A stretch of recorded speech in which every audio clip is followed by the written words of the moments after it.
Good morning, Southeast Texas. An icy mix up towards the lakes area fell this morning, and you can see all the ice, the freezing rain that is now coating some of the trees up towards the Jasper County Courthouse yard. Grounds, I should say. A beautiful January look to the trees on the Pro Roofing Concepts satellite and radar loop.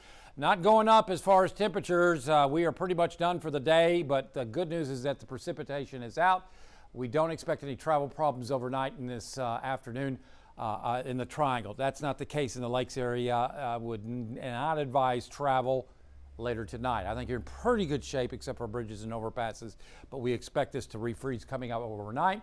We'll have to wait till we get above freezing coming up tomorrow. Wind chills are in the 20s now, and we expect those temperatures to drop into the upper teens to lower 20s in the morning and maybe around 40 tomorrow afternoon. More coming up on 12 News Plus. And we are continuing our coverage on 12 News Plus right now with a look at the conditions across Southeast Texas. Good morning, I'm Mark Armstrong, and we are starting with breaking news. Crews have been making good progress in knocking down a fire at the 7th Street Baptist Church in Nederland. They have been there since around 6 a.m. That's where we find 12 News reporter Cameron Burchett. Cam, how's it looking out there right now?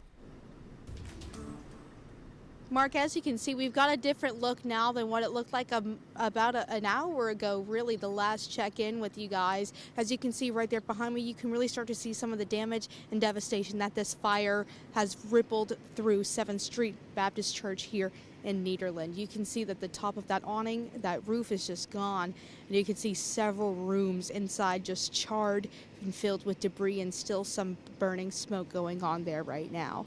But as we know so far, Nederland Police Chief Rod Carroll tells 12 News that crews were called out to the fire around 6:30 this morning after reports of smoke coming from the roof. Luckily, according to a post the church made on Facebook, it says everyone is safe. However, some parts of Nederland Avenue are continued to be blocked while crews are remaining working hard to put out the fire. Pastor Kevin McWilliams spoke to 12 News as he waited while his church continued to burn early this morning. There's so many different ministries our church does for the community. We love Nederland, and I'm sorry. My thought process. I'm kind of still in shock from it all. The pastor promises to rebuild the 7th Street Baptist Church, a church he says has been around since 1957. And again, as you can see right there behind me, crews are still remaining on the scene. The ones still left are Nederland and Port Arthur. We're not so sure about Groves, haven't seen them in a bit, but these are the agencies that are still stepping in to help put out these flames. We haven't seen any actively still burning, but the smoke has definitely toned down just a little bit, Mark. But that's all the information we have for right now, just for folks to please continue to avoid the area of Nederland Avenue and 7th Street. Cam, just a devastating loss for that congregation that's been around for so long here in Southeast Texas. We'll certainly be thinking about them this morning. Thank you so much, Cam. And that's not the only breaking news as regards to a fire that we're covering this morning. We are monitoring a trailer fire right now off of Meek Street in Newton. Our media partners at the East Texas Banner, they're on the scene right now. So is the Newton Volunteer Fire Department. We're going to bring you the latest updates when we have them. And in the meanwhile, all this is coming as a winter storm spanning 2,000 miles is impacting millions of Americans, and it's hitting Southeast Texas right now. First it was rain, then there was the ice. You see that right there on the trees up in Jasper from our Roofing 911 Live Skycam network. Of course, all eyes on the power. So let's go ahead and take a look now at the Jasper Newton Electrical Co-op map. The most impacted areas that we have been watching this morning have been in the lakes area, where there are 4,500 outages between Jasper and Newton counties, and those have been growing all morning. In Tyler County, more than 2,300 are without power right now, including all of Colemanville and Spurger, as well as parts of Hillister and Warren. Now, we have been here throughout the morning with the latest updates on the forecast and conditions. Chief Meteorologist Patrick Vaughn joining us now. Patrick, how's it looking out there right now? Well, all the precipitation has moved out, Mark, and now it's just about probably the part of the warmest day of the warmest part of the day at this point right now. But we do expect drier air to continue filtering on into the area, and that is going to continue to improve the streets here in the Triangle. But you can see lots of ice up in the trees up in Jasper because of the freezing rain and sleet that we saw earlier this morning. This view courtesy of Provalis, part of the Roofing 911 Skycam network. Cold and breezy the rest of this afternoon, then a hard freeze coming up tomorrow morning and also into Tuesday morning. So it's time to drip tonight, or at least turn off your water, and then we'll do it again tomorrow night. Continued cold as we head on into midweek, and then showers return to the forecast next Friday as another cold front pushes on into southeast Texas.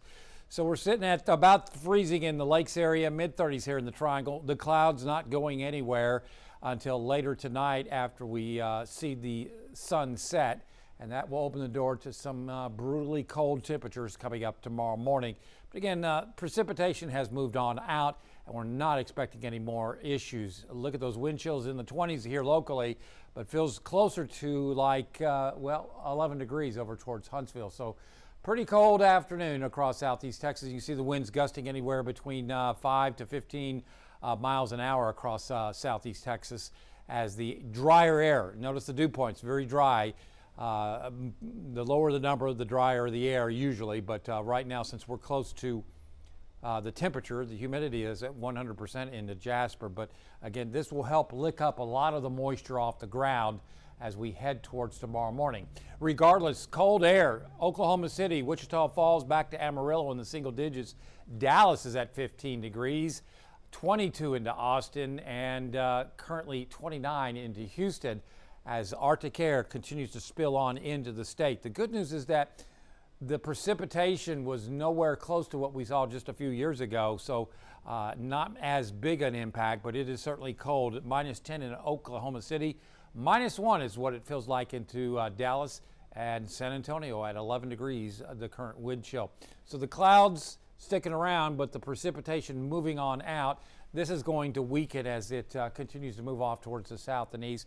But again, as you can see, all this precipitation heading on into Tennessee and back over towards the Carolinas, where this will be, again, another icy mess and snow affecting a lot of portions over towards the Piedmont.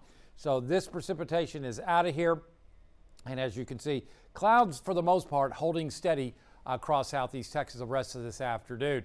So I don't expect any problems. We didn't get below freezing this morning. We didn't have any freezing rain to speak of along the I-10 corridor. So problems are not going to be an issue as far as travel tomorrow morning, probably in Hardin County southwards.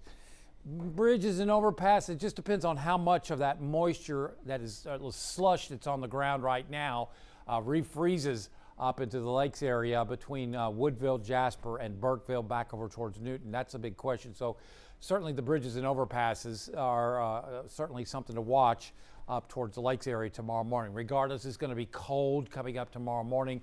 The rest of this afternoon, we're expecting cloudy skies for the most part, around freezing in the lakes area, mid-30s here in the Triangle, and breezy northwesterly wind. So tomorrow morning, it's all about the wind chill and temperature. We're expecting low to mid teens up in the lakes area, mid to upper teens here in the Triangle.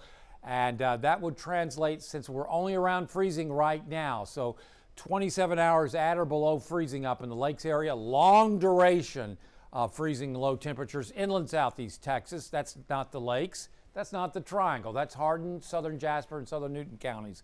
You're at 19 hours. And in the Triangle, we'll go 14 hours. So a long duration, hard freeze tonight. So you either want to drip or you want to turn your water off. Be careful with those space heaters and heating your homes. Temperatures getting down into the upper teens in the lakes area, low to mid-20s in the Triangle tomorrow when you get up.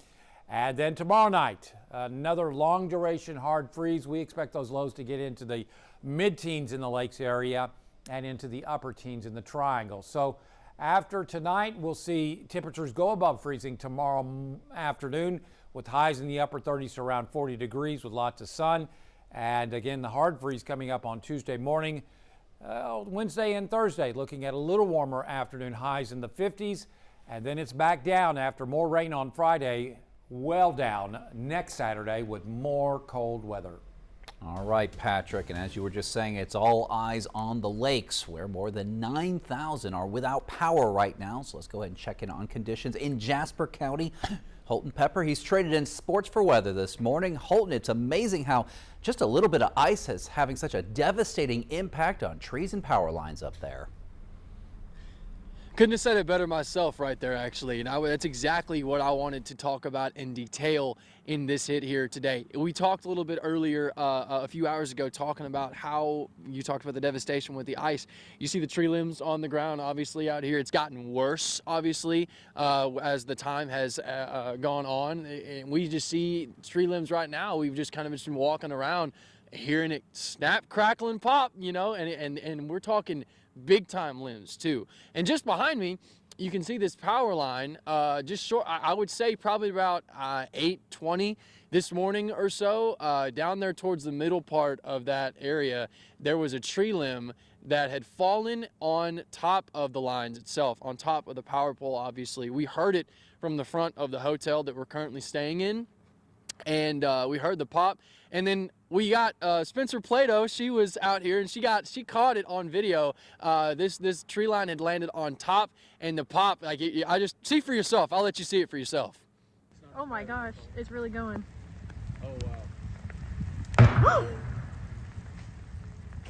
Yeah, Oh my and God. as you can, the parts that you didn't get were Spencer completely forgetting how to film after that. She got so scared and she peeled off. It was great. It was good TV, but that no one was hurt, obviously. And then we had a crew while I was on here about an hour ago. We had a crew come out just right over there and knock off those tree limbs and take care of that as well. But that's kind of what we're talking about. And I walked over there and I had picked up this limb, and it's just a small little limb, and I would hold it, but my hands would literally freeze. It's covered in ice, but it's a very small limb. I'd say maybe about this big or so, and it's extremely, I'd say every bit of like 5 or 6, maybe even 7 pounds. And it's a tiny little tree limb, little pine limb, and during the spring, during the summer, it may not even be a pound, may not even be 2 pounds. You know what I mean? Like, it's not very heavy at all. But with this ice and the accumulation that we have seen and the formations on top, there's about maybe like 1/8 of an inch on top of this limb, and it's just covered. And obviously it's soaked the night before with the rain. So that's why you're seeing so many issues right now. And there's bound to be more issues. Hopefully not, but there's bound to be more issues with these tree limbs falling on these power lines. We'll continue to keep you guys updated, obviously, on air and online as well. But for now, I'll send it back to you in the station. Mark, for 12 News, I'm Holton Pepper. All right, Holton, let's go ahead and take a live look now of Jasper. And you see some of those ice-covered tree limbs that Holton was just describing out there. It is beautiful, but can also have a devastating impact, particularly on our power. Now, there are several warming shelters that we also want to let you know about that are active right now across southeast Texas. One's in Woodville at the Emergency Operations Center. There's another one at the Orange Salvation Army in Deweyville. The Senior Center is open for those in need. And in Jasper, where there are thousands of outages, there's a shelter open at Nehemiah Life Center. For a full list of all Red Cross shelters open, well, you can visit the redcross.org/shelter as they update locations across southeast Texas. Real quickly, looking at the roads, they are wet right now, and unless we get some drier air to lift this up and sublimate it is what it's called. Let's see, did a little bit of ice on the wires up there. This is over in Jasper. Then this is not going to go away. So again, maybe some issues, especially on bridges and overpasses coming up in the lakes area tomorrow morning. A lot of clouds out there. Temperatures are pretty much at their warmest that we're going to see for today. And high-res modeling showing cloudy to mostly cloudy skies the rest of this afternoon. So again, we don't expect temperatures to go anywhere. And it looks like low temperatures coming up tomorrow morning will likely be into the upper teens to lower 20s lakes, lower 20s across the triangle tomorrow morning, lower and middle 20s. And then for tomorrow afternoon, with any luck, we get some sun. We get above freezing tomorrow afternoon, even in the lakes area, and we thaw everything out. So we'll see improvement coming up tomorrow afternoon. But then we've got the big freeze. This is when we'll get down probably into the mid-teens up in the lakes area and into the upper teens and lower 20s in the triangle. Now, this is nowhere close to what we saw a year ago with the big snow. This is not as strong an Arctic air mass, but the clouds come back in on Tuesday. Upper level disturbance moving through. We'll go with highs in the mid 40s and highs as we work on into Wednesday and Thursday. Back into the 50s. Lows will be light freezes. So we've got several more nights of freezing low temperatures. Then on Friday, we'll go with a 40% coverage of showers. These numbers are probably going to change. We're talking 6 days out, but right now we'll go with a 40% coverage, and then colder weather as we head towards Saturday next weekend. And Patrick, you know, certainly certainly the Golden Triangle area here has been missed by a lot of this here, hasn't seen as strong of an impact, but the lakes for sure. And I do worry about people maybe not taking it seriously, going